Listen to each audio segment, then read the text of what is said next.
முத்தமாரே ரத்தமாரே பெத்ததாரே உன்னை பெத்ததாரே கத்திக்கூரே மக்கமாரே மொத்தமாரே.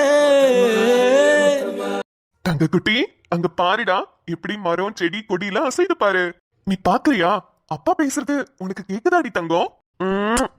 அகரன் குட்டி, நைட் எல்லாம் தூங்க மாட்டேங்கிற. உங்க அம்மா வேற பாவம்ல, கஷ்டப்பட்டு முழிச்சிருந்து பால் கொடுத்துட்டு இருக்கா. அதுக்கப்புறம் காலையில என்னடான்னு பார்த்தா ரொம்ப நேரம் தூங்குற, அப்புறம் மறுபடியும் முழிச்சுக்கிற.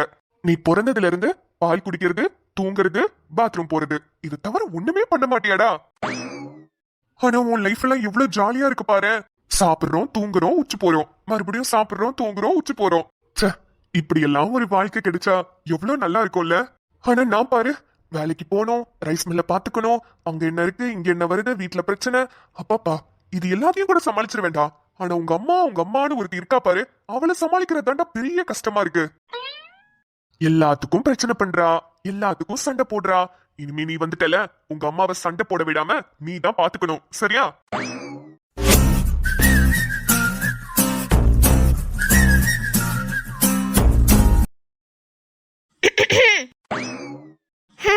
சத்தம் குடுக்கற அண்ணாந்து பாக்குறேன் பாரு.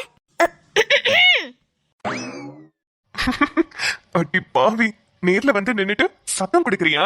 நீ சத்தம் போட்டோனே நான் அண்ணாந்து பார்த்து உன்கிட்ட என்னமா என்னாச்சுன்னு கேட்கணுமா? கேட்க மாட்டேன்டி. நீயா வந்து என் பேரை சொல்லி என்கிட்ட பேசுற வரைக்கும் நான் கேட்க மாட்டேன். மூஞ்ச பாரு, வேணுனே தான் பண்றான். Hello, excuse me. எஸ். ஹே பொண்டாட்டி, நீயா? உன்கிட்ட ஏற்கனவே சொல்லிருக்கேன் அப்படி கூப்பிடாதேன்னு. நானும் உன்கிட்ட பல வாட்டி சொல்லிட்டேன், நான் அப்படிதான் கூப்பிடுவேன்னு. உன்கிட்ட சண்டை போட எனக்கு டைம் இல்ல. ஏன் கலெக்டர் ஆபீஸ்ல மீட்டிங்கா? சரி சரி, கோபப்படாத, வந்த விஷயத்த சொல்லு. உனக்கு கொஞ்சமாவது அறிவு இருக்கா? ஓ விஷயத்துலயும் ஏன் விஷயத்துலயும் தான் எல்லாத்தையும் விளையாடுறேன்னு பார்த்தா, ஏன்டா அன்னைக்கு பிறந்த குழந்தை விஷயத்துல கூடவா விளையாடுவேன்? என்னது? பிறந்த குழந்தை விஷயத்துல நான் விளையாண்டனா? என்னடி சொல்ற? எனக்கு புரியல. புரியாது. எப்படி புரியும்? கொஞ்சமாவது பொறுப்போட நடந்துக்கிறியா? உனக்கு என்னப்பா, யாரு எப்படி போனா என்ன? ஓ வாழ்க்கை நல்லா இருக்கா? நீ நினைச்சது நடக்குதா? நீ சந்தோஷமா இருக்கியா? அததானே எப்போதுமே பாப்ப. ஏய், நாளா அப்படி ஒரு நாளும் நினைச்சது கிடையாது. நீ வந்த விஷயத்த சொல்லாம நீ பாட்டுக்கு கத்திட்டு இருந்தனா நான் என்னடி பண்ண முடியும்? அதானே, நீ என்னப்பா பண்ணுவ? பாவம், பச்சை மண்ணு, ஒன்னும் தெரியாது. என்னன்னு சொல்லுடி. இன்னைக்கு என்ன நாள்? இன்னைக்கு என்ன நாள்? Thursday, வியாழக்கிழமை. ஐயடா, ரொம்ப தெளிவா பேசுறேன்னு நினைப்போ. இன்னைக்கு டாக்டர் அகரன் குட்டிய ஹாஸ்பிடலுக்கு கூட்டிட்டு வர சொல்லிருக்காங்க. அது கூட உனக்கு ஞாபகம் இல்ல? மறமண்டையாடா நீ? ஐயோ, ஆமால. மறந்துரு, எல்லாத்தையும் மறந்துரு. ஹே, பொறுமையாடி. இரு, தண்ணி கொடு. இதுக்குதான் புருஷனை திட்டக்கூடாதுங்கிறது. கட்டின புருஷனை இப்படி வண்டி வண்டியா திட்டினா இப்படி தாண்டி பொறையேறும். எங்க நான் சொன்னா நீ கேக்குற? நீ திட்டாம அன்பா சொல்லி பாரு, உனக்கு எந்த பிரச்சனையும் வராது. எப்படி புருஷன் கிட்ட பேசணும்னு நான் உனக்கு ட்ரைனிங் கொடுக்கறேன் செல்லம். இங்க பாரு, உள்ள வரதுக்கு முன்னாடி என்னங்க அப்படின்னு பெர்மிஷன் கேட்டுட்டு கதவை தட்டிட்டு வா. ஏன்? ஏன்னா நான் யார் கூட வேணாலும் மெசேஜ் பண்ணிட்டு இருந்திருப்பேன். அப்பதானே நீ உள்ள வரும்போது சமாளிக்க முடியும். அப்புறம் உள்ள வந்து கொஞ்சம் நிதானமா நின்னு, என்னங்க சாப்பிட ஏதாவது வேணுமா, தண்ணி ஏதாவது கொண்டு வரவா, இல்ல காஃபி டீ ஏதாவது போட்டுட்டு வரவான்னு கேட்கணும். கேட்டதுக்கு அப்புறம் ஆறாமற, என்னங்க அன்னைக்கு டாக்டர் சொன்னாங்கல்ல, நீங்க வேலை பிஸியில கண்டிப்பா மறந்துருப்பீங்கன்னு எனக்கு தெரியுங்க, அதான் உங்களுக்கு ஞாபகப்படுத்த நான் வந்திருக்கேன். நம்ம அகரன் குட்டிய ஹாஸ்பிட்டலுக்கு கூட்டிட்டு போகணுங்க, நம்ம இப்ப போலாமாங்க அப்படின்னு நீ கேட்கணும் செல்லம். அப்புறம் ஓ, இன்னும் மாமா கிட்ட இருந்து நிறைய எதிர்பார்க்கறியா? வேற கால் வலிக்குதாங்க, டயர்டா இருக்கா, நான் வேணா கால் அமுக்கி விடட்டா அப்படின்னு உன் மடியில என் காலை வச்சு அமுக்கி விடணும். கை கால்லாம் வலிக்குதாங்கன்னு கையெல்லாம் புடிச்சு விடணும். சில டைம் தலை வலிக்கிற மாதிரி கூட இருக்கும், தலைக்கு மசாஜ் எல்லாம் பண்ணி விடணும். இதெல்லாம் நீ செஞ்சாதான் ஒரு பொண்டாட்டிக்கு அழகே. என்ன செல்லம், நான் சொன்னதெல்லாம் புரிஞ்சதில்ல? நீ வேணா ஒண்ணு பண்ண, மறுபடியும் ஃபர்ஸ்ட்ல இருந்து உள்ளவா. நான் இப்ப சொன்னதெல்லாம் நம்ம செஞ்சு பார்க்கலாம். போ போ போ போ. ஏண்டா டால்டா மண்டையா, நீ கெட்ட கேடுக்கு உனக்கு மசாஜ்? காலமிக்கு விடணும், கைய பிடிச்சு விடணும், நேரா வந்து ஆசையா வர பேசணுமாமே. புருஷனா இருந்தா பேசுவேன், நீ எனக்கு யாரோ தானே, நான் எதுக்குடா உன்கிட்ட இதெல்லாம் பேசணும்? என்னடி புசுக்குன்னு இப்படி சொல்லிட்ட? நான் கட்டின தாலி உன் கழுத்துல தானே இருக்கு, அப்ப நீ இப்படி எல்லாம் பேசக்கூடாதுடி தங்கம். இந்த ஒரு கயிறு என் கழுத்துல இருக்கிறதுனால தானே இவ்வளவு ஆட்டம் ஆடிட்டு இருக்க நீ. இன்னும் 2 மாசத்துல இத கலட்டி கையில குடுப்பேன்ல, அதுக்கப்புறம் இருக்குடி என்னோட ஆட்டம். ரொம்ப தான் போறோமோ? போவோம், என்ன பண்ணிர போறா? நம்மால் தானே. இங்க பாரு, அகரன் குட்டிய ஹாஸ்பிட்டலுக்கு கூட்டிட்டு போகணும். உன்னால வர முடிஞ்சா வா, இல்லனா நானே தூக்கிட்டு போறேன். ஆ, நானும் வரேன். வந்து தொலை. இவன் கிட்ட வந்து கெஞ்சணுமா? என்னைய பார்த்தா நீ இளிச்சவாய் மாதிரி இருக்கா? அகரன் குட்டி அண்ணன் கிட்ட தான் இருக்கான். அண்ணன் கிட்ட எப்படியாவது பேசி தம்பிய ஹாஸ்பிட்டலுக்கு கூட்டிட்டு போகணும். அத வந்து பாருடானா, நான் எப்படி பேசணும்னு எனக்கு பாடம் சொல்லி கொடுத்துட்டு இருக்கான். வாடா. ஆத்தி, என்ன இந்த கத்து கத்துறா? பஜாரியை விட மோசமால இருக்கா? வரேன். அங்க பாருங்க, தங்க குட்டி. இது என்ன பூ தெரியுமா? இதுதான் ரோஜா பூ. எப்படி கேக்குறது? அண்ணகிட்ட நீயே கேளு. என்னன்னு சொல்லிடா கேக்குறது? அதாட்டி தெரியல. அகரன் ஆதித்யா. டேய், அங்க பாருடா, உன் சித்தப்பாவும் சித்தியும் வந்திருக்காங்க. ஆதி, நிம்மதி, என்னமா? அண்ணா ஒண்ணும் இல்லண்ணே, சும்மா குட்டிய பாக்கலான்னு வந்தோம். அப்படியா? சரிம்மா. அவனுக்கும் நல்ல புதுசா இருக்கு போல. எல்லாத்தையும் பார்த்து நல்லா சிரிக்கிறான். ஆமாண்ணே.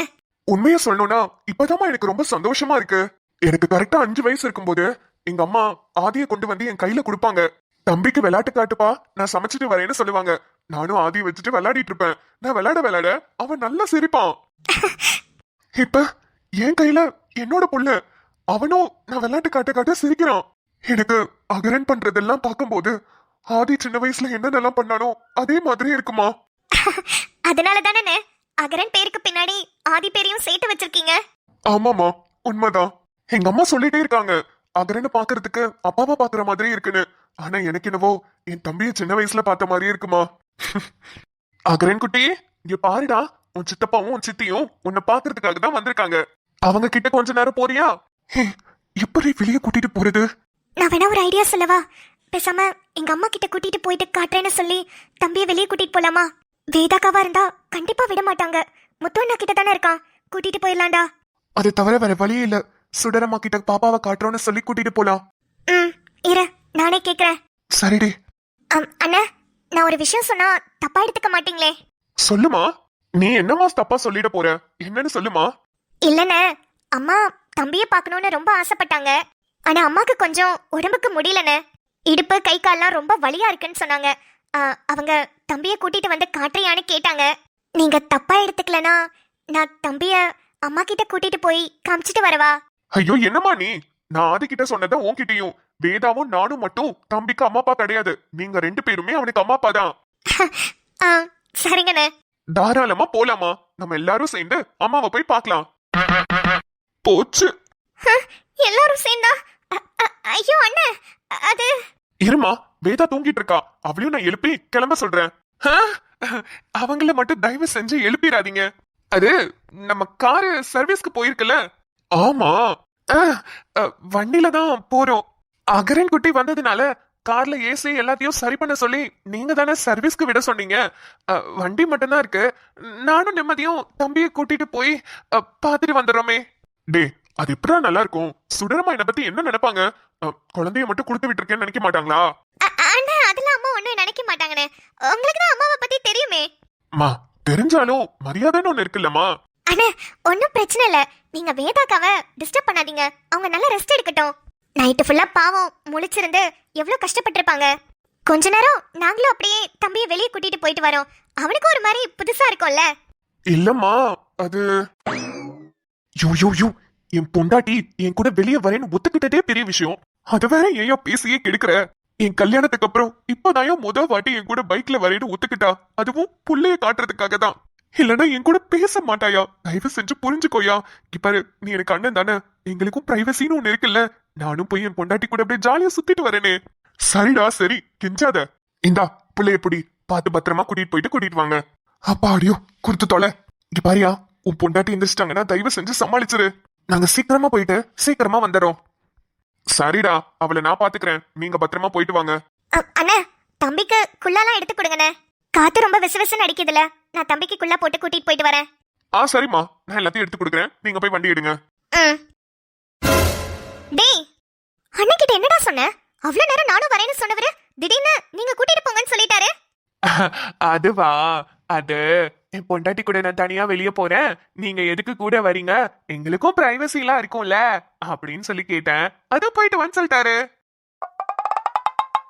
ஏண்டா, அசிங்கமா இல்ல உனக்கு?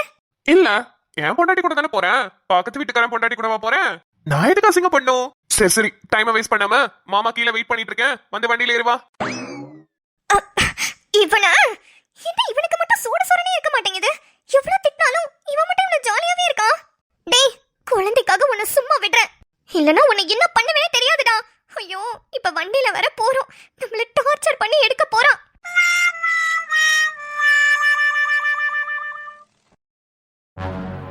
ஐயோ, தம்பிய வேற ஆதியும் நிம்மதியும் வெளியே கூட்டிட்டு போயிருக்காங்கன்னு தெரிஞ்சா இந்த வேதா வேற ரொம்ப ஆடுவா. இப்படியாவது அவளை சமாளிக்கணும். தூங்குறாளான்னு பாப்போம். முழிச்சிருந்தா ரொம்ப கஷ்டம், தூங்கிட்டானா பிரச்சனை இல்ல. வேதா, என்ன வேதா பெட்லயே இல்ல? வேதா குளிக்கிறாளா? சத்தம் ஒண்ணும் வரலையே. கிச்சன்ல எதுவும் இல்லையே. நம்ம அங்க இருந்து தானே இப்ப வரோம். கீழேயும் இல்ல, ரூம்லயும் இல்லனா எங்க போயிருப்பா? அம்மாட்ட ஏதோ சொல்லிட்டு போனாளா? நம்ம கிட்ட ஒண்ணும் சொல்லல, வீட்டுல தானே இருக்கோம். அம்மா, சரளா, பூண்டு நிறைய உரிச்சு கொடுமா. வேதாக்காக மருந்து குழம்பு வைக்கிறேன். நிறைய பூண்டு சேர்த்துக்கிட்டாதான் குழந்தைக்கு பாலும் நல்ல சுரக்கும். சரிங்கம்மா. அப்புறம் இந்த அதிமதுரம், திப்பிலி இதெல்லாம் இருக்கும்ல, அது எல்லாத்தையும் எடுத்து ரெடியா வை. நான் வந்து எல்லாத்தையும் இடிச்சு மருந்து குழம்பு வச்சுறேன். சரி. மா, பெரிய தங்கம் வாயா. என்னையா இப்பதான் வந்துட்டு போன, திருப்பி வர? ஏதாவது வேணுமா? இல்லம்மா, வேதா எங்க போனா? ரூம்ல ஆளை காணோம். உங்ககிட்ட ஏதாவது சொல்லிட்டு போனாளா? ஓ, வேதாவா டைலர் கடைக்கு போயிருக்குப்பா. டைலர் கிடைக்கா? எதுக்கு? என்னப்பா நீ, டைலர் கடைக்கு எதுக்கு போவாங்க? துணி தைக்க கொடுக்க போயிருக்கு. 2-3 புடவை வாங்கி கொடுத்தியாமே, அந்த புடவைக்கெல்லாம் பிளவுஸ் தைக்கணும்னு போயிருக்குப்பா. புடவை நான் வாங்கி கொடுத்தனா? இல்லையே, புடவை நான் வாங்கி கொடுக்கவே இல்ல.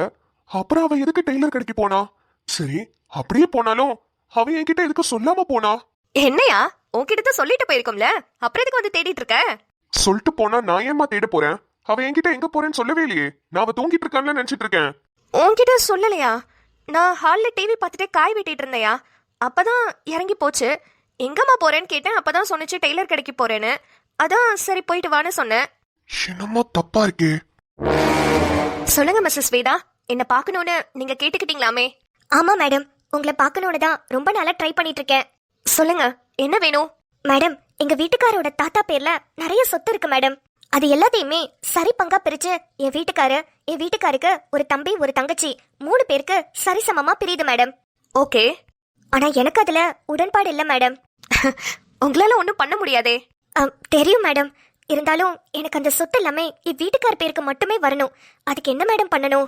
ஹோ, ஏதாவது ஃப்ராட் பண்ணி உங்க வீட்டுக்கார் பேருக்கு மட்டும் சொத்து எழுதிக்கலான்னு பாக்குறீங்க? ஆமா மேடம், எங்க வீட்டுக்கார பேருக்கு மட்டும் எல்லாமே வரணும். வேற யாருக்குமே அதுல ஷேர் போக கூடாது. அதுக்கு என்ன பண்ணணும்னு மட்டும் சொல்லுங்க மேடம். அப்படி ஏதாவது ஆப்ஷன் இருக்கா? ஆப்ஷன்லாம் இருக்கு, நான் உங்களுக்கு சொல்றேன். உங்களை ஃபுல்லாவே கைட் பண்றேன். ஆனா எனக்கு என்ன கொடுப்பீங்க? உங்களுக்கு எவ்வளவு வேணும்னு மட்டும் சொல்லுங்க, நான் தரேன். அப்ப நீங்க எனக்கு எவ்வளவு வேணாலும் செலவு பண்ண ரெடியா தான் இருக்கீங்க? ஆமா மேடம், ரெடியா தான் இருக்கேன். சொத்து மட்டும் எங்க வீட்டுக்கார பேருக்கு வந்துட்டா மட்டும் போதும் மேடம். ஏன்னா எங்க வீட்டுக்காரோட மனசு அப்படி மேடம். அவரு திடீர்னு மாறி என்ன வேணாலும் பண்ணுவாரு. மொத்தத்தையும் தூக்கி அவர் தம்பி தங்கச்சிக்கு கொடுக்கறதுக்கும் ரெடியா இருப்பாரு. அதுங்களும் வெக்கமே இல்லாம வாங்குறதுக்கும் ரெடியா இருக்குங்க. அதுக்குதான் மேடம் இப்பவே ஏதாவது பிளான் பண்ணி எல்லாத்தையும் இவரு பேர்லயே மாத்திக்கணும்னு நினைக்கிறேன். மேடம், இதுல ஒரு அட்வான்டேஜ் என்னன்னா, எனக்கு இப்பதான் குழந்தை பிறந்திருக்கு. குழந்தை பேர்ல மாத்திக்க முடியுமா? குழந்தை பேர்ல மாத்தணும்னா கண்டிப்பா அதுக்கு கார்டியன் வேணும். 18 வயசுக்கு கீழே வரைக்கும் நம்மளால மாத்த முடியாது. சரி, அப்ப என் வீட்டுக்கார் பேர்லயே மாத்திக்கவா? உங்க வீட்டுக்கார் பேர்லயே மாத்திக்கோங்க. மேடம், யாருக்கும் தெரியாம என் வீட்டுக்கார பேர்ல மட்டும் எப்படி மேடம் சொத்தை மாத்துறது? அவரும் சைன் போடணும்ல. அதுக்கெல்லாம் நிறைய ஆப்ஷன் இருக்கு. சொல்லுங்க மேடம். அந்த தாத்தா, என் வீட்டுக்காரு, ஆதித்யா, ஷாலினி இவங்க யாருக்குமே தெரியாம எப்படி சொத்தெல்லாம் என் வீட்டுக்கார பேருக்கு மட்டும் மாத்துறதுன்னு தயவு செஞ்சு சொல்லுங்க மேடம். எதுவா இருந்தாலும் நான் பண்றேன். ஓகே, நான் உங்களுக்கு கைட் பண்றேன். சொல்லுங்க. உங்க வீட்ல ஒரு தாத்தா இருக்காருல்ல, அந்த தாத்தாக்கு தெரியாம அவர் சைன் போடணும். அது எப்படின்னா, அவரை எப்படியாவது ஏதாவது ஒண்ணு பண்ணி கோமா ஸ்டேஜ்க்கு கொண்டு போயிருங்க. கோமா ஸ்டேஜ்க்கா? ஆமா, அவர் சுயநினைவோட இருந்தாருன்னா வர லாயர் கண்டிப்பா அவர்கிட்ட சொத்து பத்திரத்தை படிச்சு காட்டுவாங்க. அப்ப நீங்க மாட்டிப்பீங்க. அதுக்காக அவரை கோமா ஸ்டேஜ்க்கு கொண்டு போயிருங்க. அதுக்கு டேப்லெட்ஸ்லாம் இருக்கு, அது ஒன்றும் பிரச்சனை இல்ல. சரி. அவர் கோமா ஸ்டேஜ்க்கு போனதுக்கு அப்புறமா அவர் கைரேகைய சொத்து பத்திரத்துல வச்சிருங்க. தாத்தாவோட மேட்டர் முடிஞ்சது. வேற எந்த லாயரும் இதை அக்செப்ட் பண்ணிக்க மாட்டாங்க. கோமா ஸ்டேஜ்ல இருக்கிறவர்கிட்ட வாங்குறத கண்டிப்பா அக்செப்ட் பண்ண மாட்டாங்க. அதுக்கு நீங்க லாயரா என்னதான் கூட்டிட்டு போகணும், நான் பாத்துக்கிறேன். Okay madam. ஆனா என் வீட்டுக்காரு, ஷாலினி, அப்புறம் ஆதி இவங்க கிட்ட எப்படி வாங்குறது? அத நீங்க தான் பாத்துக்கணும். நீங்க உங்களோட திறமையில அவங்க கிட்ட பேசி எதுவுமே படிக்க முடியாத அளவுக்கு பண்ணி சைனை வாங்கிருங்க. சரி சரி மேடம், அது கூட நான் பாத்துக்கிறேன். ஆனா தாத்தாக்கு நீங்க சொன்ன மேட்டர் சூப்பர் மேடம். ஆதிக்கிட்டயோ ஷாலினி கிட்டயோ சைன் வாங்குறது பெருசு இல்ல, ஆனா என் வீட்டுக்கார்கிட்ட சைன் வாங்குறது தான் பெருசு. சரி மேடம், அதை நான் பாத்துக்கிறேன். அப்புறம் இந்த தாத்தாவை கோமா ஸ்டேஜ்க்கு கூட்டிட்டு போக சொல்லி சொன்னீங்களே, அது எப்படி பண்றதுன்னு எனக்கு ஐடியாவே இல்ல மேடம். எனக்கு தெரிஞ்ச டாக்டர் ஒருத்தர் இருக்காரு. அவர் இந்த மாதிரி எனக்கு நிறைய விஷயத்துல ஹெல்ப் பண்ணிருக்காரு. அவரோட அட்ரஸ் தரேன், அவர்கிட்ட போங்க. நான் சொன்னேன்னு சொல்லுங்க. அவர் நிறைய பொடிச்ச மாத்திரை கொடுப்பாரு. அது எப்படியாவது அந்த தாத்தாக்கு தண்ணியில கலந்து மட்டும் கொடுத்துருங்க. அப்புறம் தாத்தா கோமா ஸ்டேஜ்க்கு போறத யாராலையுமே தடுக்க முடியாது. மேடம், சூப்பரான ஐடியா கொடுத்துருக்கீங்க. இதுக்குதான் மேடம் உங்களை வந்து நான் பார்க்கணும்னு ரொம்ப நாளா நினைச்சிட்டு இருந்தேன். ரொம்ப ரொம்ப தேங்க்ஸ் மேடம், எனக்கு ரொம்ப சந்தோஷமா இருக்கு. நான் இப்பவே அந்த டாக்டரை போய் பார்த்து ஏதாவது பண்ணி அந்த தாத்தாவை கோமா ஸ்டேஜ்க்கு போக வச்சு அவர் கைரேகையை வச்சு எல்லாரையும் சைன் போட வச்சு என் புருஷன் பேர்ல எல்லாத்தையும் மாத்திக்கிறேன் மேடம். எனக்கு எனக்கு ரொம்ப சந்தோஷமா இருக்கு. Thanks madam, thank you.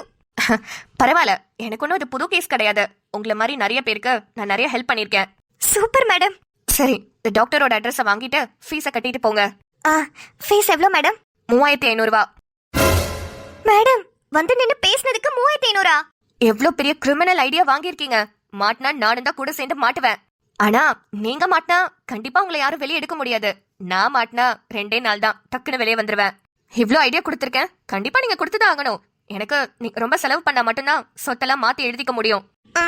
சரிங்க மேடம், கொடுத்துடுறேன். எனக்கு சொத்தெல்லாம் எங்க பேருக்கு மாத்தி எழுதிக்கிட்டாலே போதும்.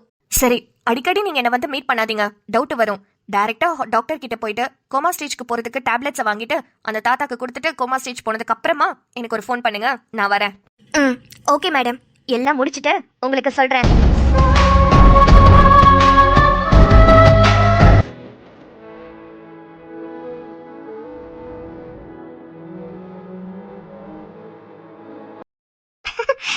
என்ன குட்டி, ஜாலியா இருக்கா உனக்கு? ஏன் என்ன பண்றா? அவன் நல்லா என்ஜாய் பண்ணிட்டே வரான். அப்படியே திடீர்னு பாக்குறான், நல்லா சிரிக்கிறான். அப்படியா? அப்ப வண்டியில போக பிடிச்சிருக்கு போலயே. ஆமா. பாத்து பத்திரமா பிடிச்சுக்கோ. நல்ல பத்திரமா தான் பிடிச்சிருக்கேன். ஏய், என்னடி ஆச்சு? வாய்ஸ் ரொம்ப டல்லா இருக்கு. இல்ல, இவ்ளோ நல்லா ஜாலியா என்ஜாய் பண்ணிட்டு வரான். இவனுக்கு ஒண்ணும் ஆகக்கூடாது. இவன் பிறந்ததுல இருந்து எல்லாருமே ஹாப்பியா இருக்கும்ல. ஆனா குட்டி தம்பிக்கு மட்டும் ஏதாவது ஒண்ணு ஆச்சுன்னா யாராலையுமே தாங்கிக்க முடியாது. தயவு செஞ்சு அதை ஞாபகப்படுத்தாது. தம்பிக்கு ஒண்ணும் ஆகாது, நாகவும் விட மாட்டேன். எவ்வளவு செலவானாலும் சரி, சொத்தையை வித்து கூட தம்பியை காப்பாத்தணும். கண்டிப்பா கண்டிப்பா அததான் பண்ணணும். டாக்டர் நம்ம கிட்ட மட்டும்தான் இந்த விஷயத்த சொல்லிருக்காங்க. நம்ம அதை கரெக்டா பார்த்து பண்ணணும். அதை ஒன்னு ரெக்வெஸ்ட் பண்ணி கேட்டுக்கிறேன், இந்த விஷயத்திலேயாவது கொஞ்சம் பொறுப்பா நடந்துக்கோடா. இது தம்பியோட வாழ்க்கைடா. இல்ல, நான் இருக்கிற வரைக்கும் குழந்தைக்கு ஒண்ணும் ஆக விட மாட்டேன். அவனுக்கு ஒண்ணும் ஆகாது, எல்லாத்தையும் நான் பாத்துக்கிறேன். கடைசி வரைக்கும் என் கூட மட்டும் இருப்பியா?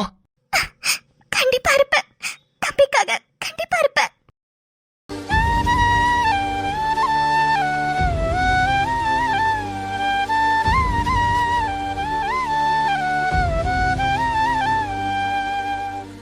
டடான், குட்டி தம்பிக்கு ஒண்ணும் ஆகாது, நீங்க கவலைப்படாதீங்க. பத்திரமா ஹாஸ்பிட்டல் கூட்டிட்டு போய் செக்அப் கூட்டிட்டு வாங்க.